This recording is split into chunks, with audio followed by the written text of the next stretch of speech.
My shirt says reverse racism isn't real, by the way. I felt like it was fitting for Black Lightning because, you know.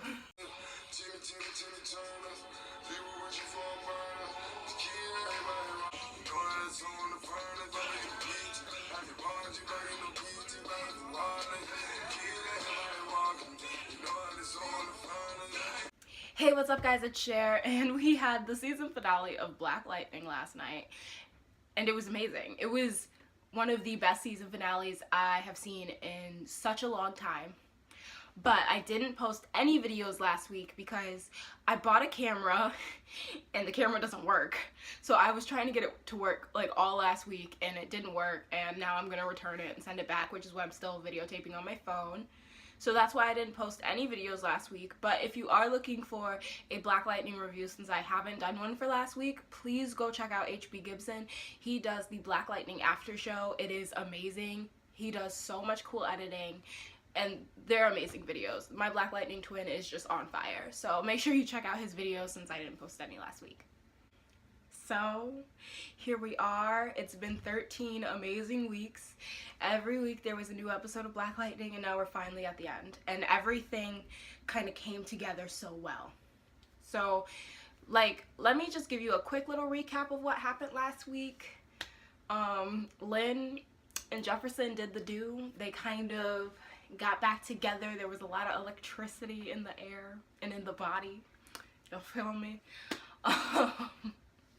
We saw Khalil, and he has powers now, and he can walk again, and he's got the whole, like, I'm gonna give you paralysis thing going on, which is very interesting.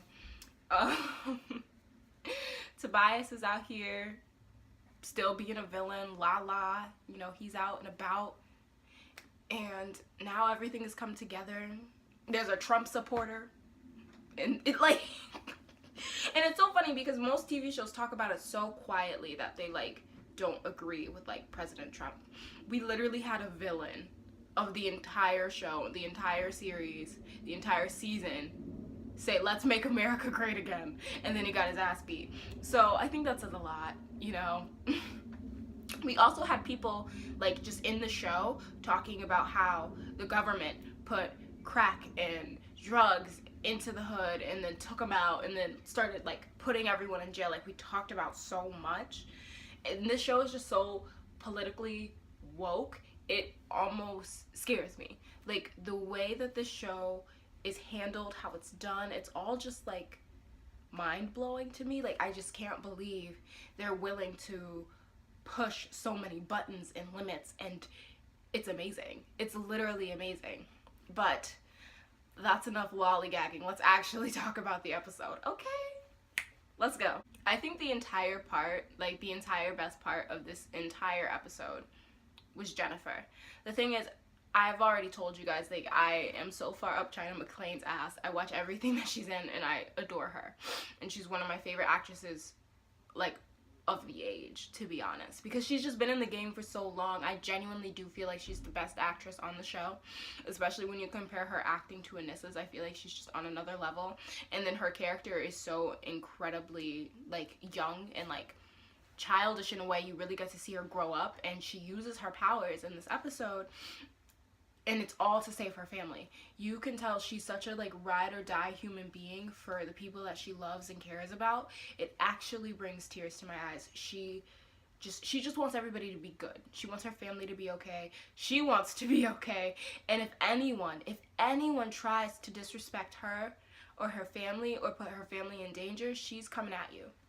And I love that, because she's been so against having these powers and using these powers that when push come to shove and her family is being threatened, she's like, okay, bet. And she starts to use her powers, and I think that is the strongest character arc. I'm not saying that she's going to be suiting up next season, but I am saying we're getting there. We're getting there, because she does anything to protect her father. So in last week's episode, their dad got attacked and he died. He flatlined, basically. And she brought him back because they say that Jefferson is a battery, but Jennifer is a generator. So what she does is she heals him, basically. So she used her hands like a defibrillator and brought him back to life, like, and stopped him from flatlining.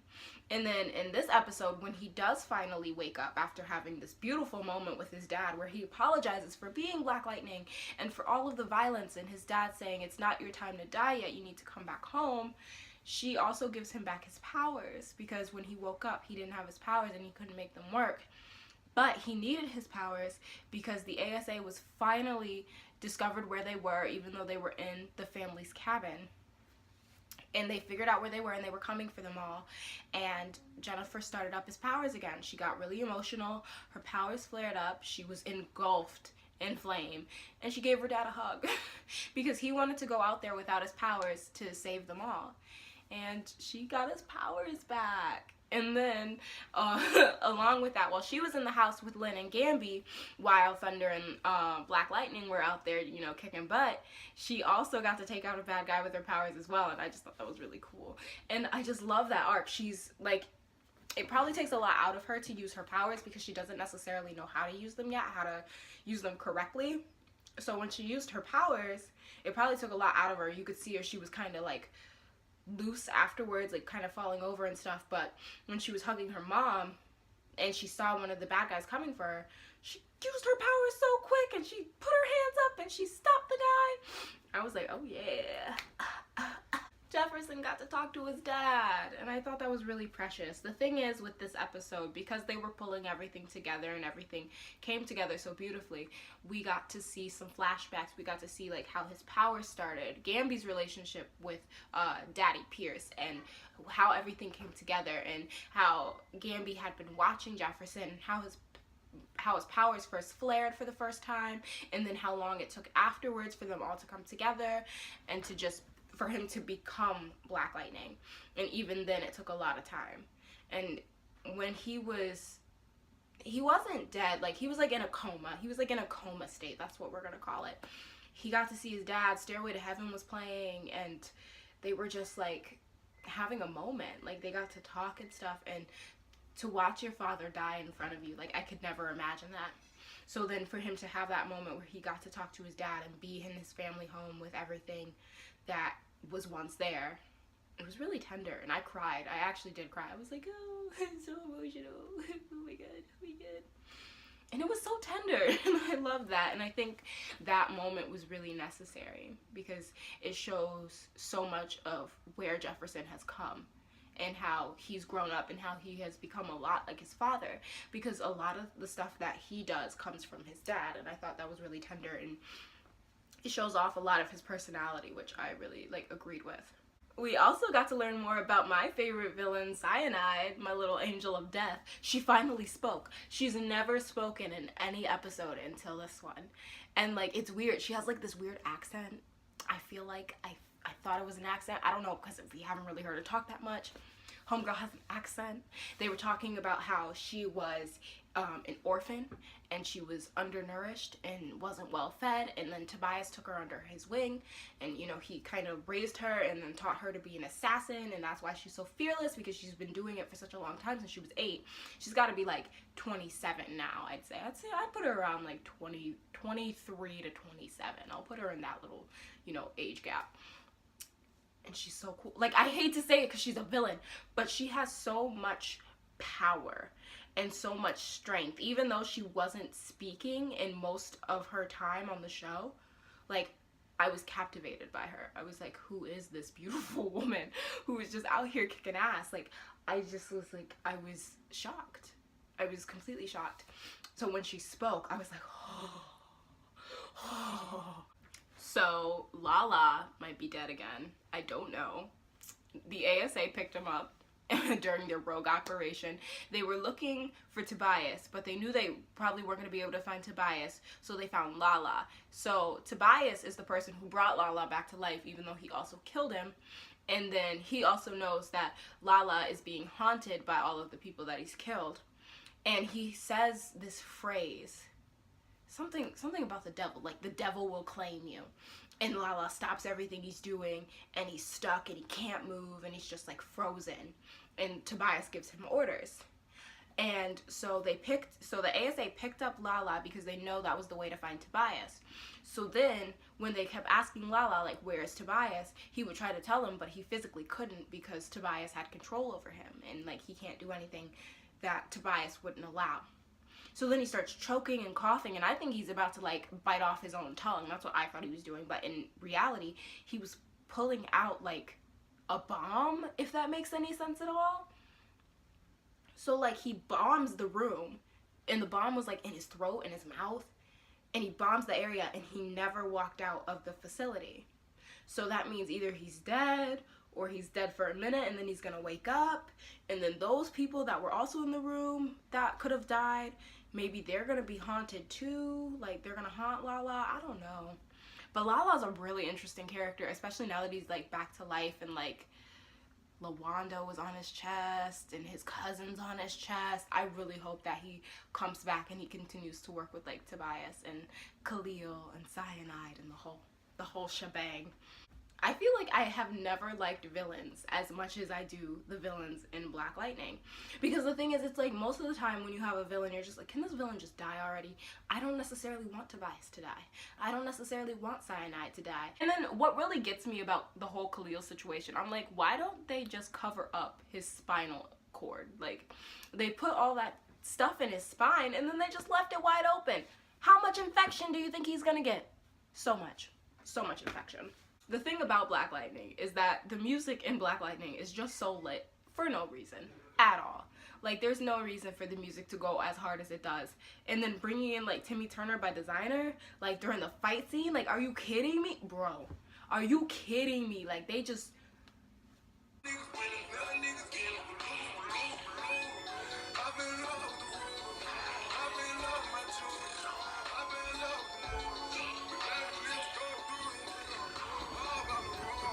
Black Lightning just blows my mind every second of every day, and every episode gets better and better. And I feel so bad that I didn't post any videos last week because it was such a good episode too.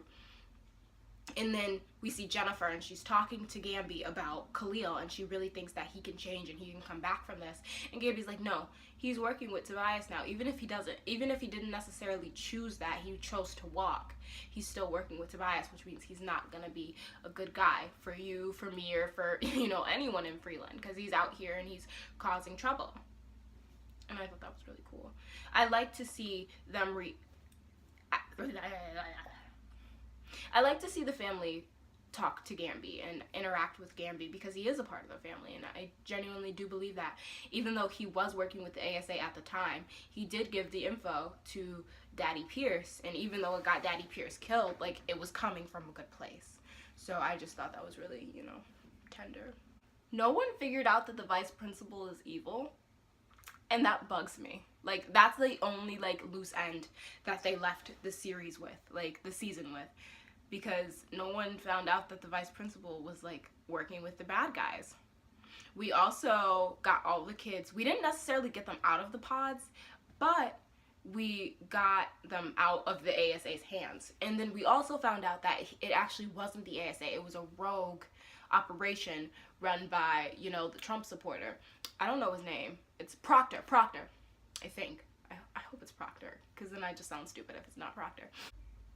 So it ended up being a rogue operation by Proctor instead of the entire ASA, so they were only up against one man, which meant when they got rid of Proctor, the whole problem goes away. So they got the kids away from Proctor, away from the ASA. They killed Proctor. Well, I don't know if they necessarily killed him, but he was shot by Gambi. Gambi shot him like 2 seconds after he said, "Let's make America great again." And after Jennifer picked him up with her powers and slammed him back down on the ground because he was racist. And he was such a racist dude. And he was saying that like all black people end up on like welfare and like in jail and stuff. Just every stereotypical white person in the world. And it was hilarious because we're actually talking about it because those people do exist. And to have a show that's bold enough to talk about it. And then especially on the CW, which has been kind of awful for black people and gay people, I'm really impressed. I'm very, very impressed. Lynn was also a badass. She grabbed a gun and was ready to fight for her family. She wanted her life back, and I was like, sis, same. Let's go, let's do it together. Pop, pop, pop, pop. It was truly a family affair, and this episode was amazing. And I can't believe people still aren't watching Black Lightning. So this is your opportunity. You can catch up on the CW's app, and the episodes will be coming back very soon. We're gonna have to wait a few months for season 2, but I'm very excited and I can't wait to see what happens next. But don't worry, I'm still gonna be posting videos. If you aren't watching Shadowhunters, make sure to catch up on that and then come watch my videos. I'm still gonna be posting pretty much every week, and I will see you guys next time. And when there's more Black Lightning information, don't worry, me and HB will be back next year. Okay, see ya. Bye!